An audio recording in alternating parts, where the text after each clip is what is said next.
Praise the lord. ఈరోజు దేవుని వాగ్దానము, ఆత్మ విషయమై దీనులైన వారు ధన్యులు, పరలోక రాజ్యము వారిది. మత్తయి సువార్త 5వ అధ్యాయము 3వ వచనము. సహోదరి సహోదరులారా, ఈ మాట యేసుక్రీస్తు కొండ మీద అందించిన ప్రసంగంలో మొదటిది. ఇక్కడ ఆత్మ విషయమై దీనులైన వారు ధన్యులు అని యేసయ్య చెప్పాడు. అనగా తమ ఆధ్యాత్మిక స్థితిని గుర్తించి దీనులుగా వినయ మనస్కులుగా ఉండి తమ్మును తాము తగ్గించుకొని తమ పాపాలు ఒప్పుకొని పశ్చాత్తాపడిన వారిని ఇది సూచిస్తుంది. ఇలాంటి వారు తాము ఎలాంటి వారో, తమ నిజస్థితి ఎలాంటిదో, దేవుడు ఎలాంటి వాడో గుర్తించగలుగుతారు. తమను తాము దేవుడుగా వారెన్నటికీ ఎంచుకోరు. పైగా మనుషుల్లో తాము అధములమని, దేవుని నుండి ఎలాంటి మేలైన పొందడానికి యోగ్యులము కామని అనుకుంటారు. కేవలం దేవుని కృప ఒక్కటే మనలో ఈ గుణాన్ని కలిగించగలదు. ఇదే నిజమైన ఆధ్యాత్మిక సంపదకు మరియు పరలోక రాజ్యంలో ఆశీర్వాదానికి పునాది. భక్తుడు ఈ విధంగా అంటున్నాడు: తన అతిక్రమములకు పరిహారము నొందినవాడు, తన పాపములకు ప్రాయశ్చిత్తము నొందినవాడు ధన్యుడు. యెహోవా చేత నిర్దోషి అని ఎంచబడినవాడు, ఆత్మలో కపటము లేనివాడు ధన్యుడు. నేను మౌనినై ఉండగా దినమంతయు నేను చేసిన నా ఆర్తధ్వని వలన నా ఎముకలు క్షీణించినవి. దివారాత్రులు నీ చెయ్యి నా మీద బరువుగా నుండెను. నా సారము వేసవి కాలమున ఎండినట్టాయెను.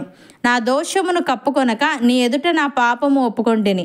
యెహోవా సన్నిధిని నా అతిక్రమములు ఒప్పుకొందుననుకొంటిని. నీవు నా పాపదోషమును పరిహరించి ఉన్నావు అని. ప్రియులారా, దేవుని యొద్దకు రండి, అప్పుడు ఆయన మీ యొద్దకు వచ్చును. పాపులారా, మీ చేతులను శుభ్రము చేసుకొనుడి.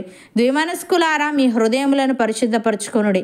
వ్యాకులపడుడి, దుఃఖపడుడి, ఏడువుడి. మీ నవ్వు దుఃఖమునకును, మీ ఆనందము చింతకును మార్చుకొనుడి. ప్రభు దృష్టికి మిమ్మును మీరు తగ్గించుకొనుడి, అప్పుడు ఆయన మిమ్మును హెచ్చించును. యేసయ్య తన శిష్యులతో ఈ విధంగా అంటున్నాడు: బీదలైన మీరు ధన్యులు, దేవుని రాజ్యము మీది. ఇప్పుడు ఆకలి కొనుచున్న మీరు ధన్యులు, మీరు తృప్తిపరచబడుదురు. ఇప్పుడు ఏడ్చుచున్న మీరు ధన్యులు, మీరు నవ్వుదురు. మనుష్య కుమారుని నిమిత్తము మనుష్యులు మిమ్మును ద్వేషించి వెలివేసి నిందించి మీ పేరు చెడ్డదని కొట్టివేయినప్పుడు మీరు ధన్యులు. ఆ దినమున మీరు సంతోషించి గంతులు వేయుడి. ఇదిగో, మీ ఫలము పరలోకమందు గొప్పదై ఉండును. వారి పితరులు ప్రవక్తలకు అదే విధముగా చేసిరే అని.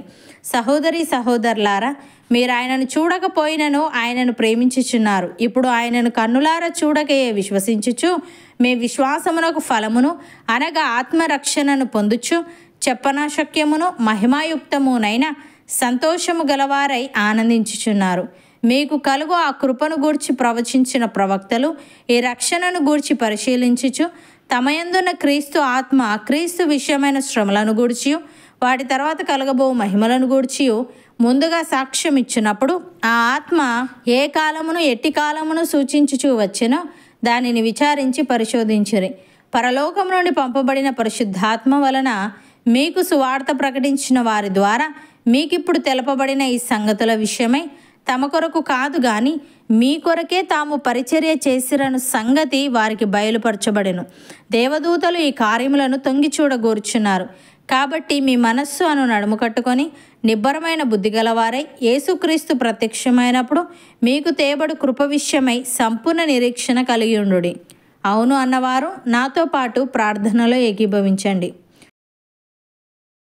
పరిశుద్ధుడా, ప్రేమగల తండ్రి, ఆత్మ విషయమై దీనులైన వారు ధన్యులని, పరలోక రాజ్యము వారిదని నీవు సెలవిచ్చావు. తండ్రి, నీకు స్తుతులు.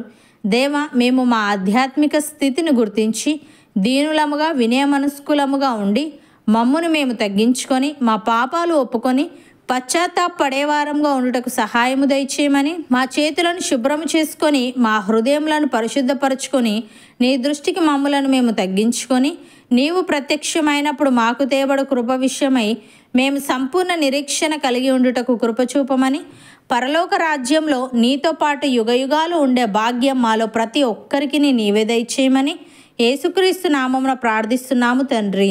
ఆమెన్.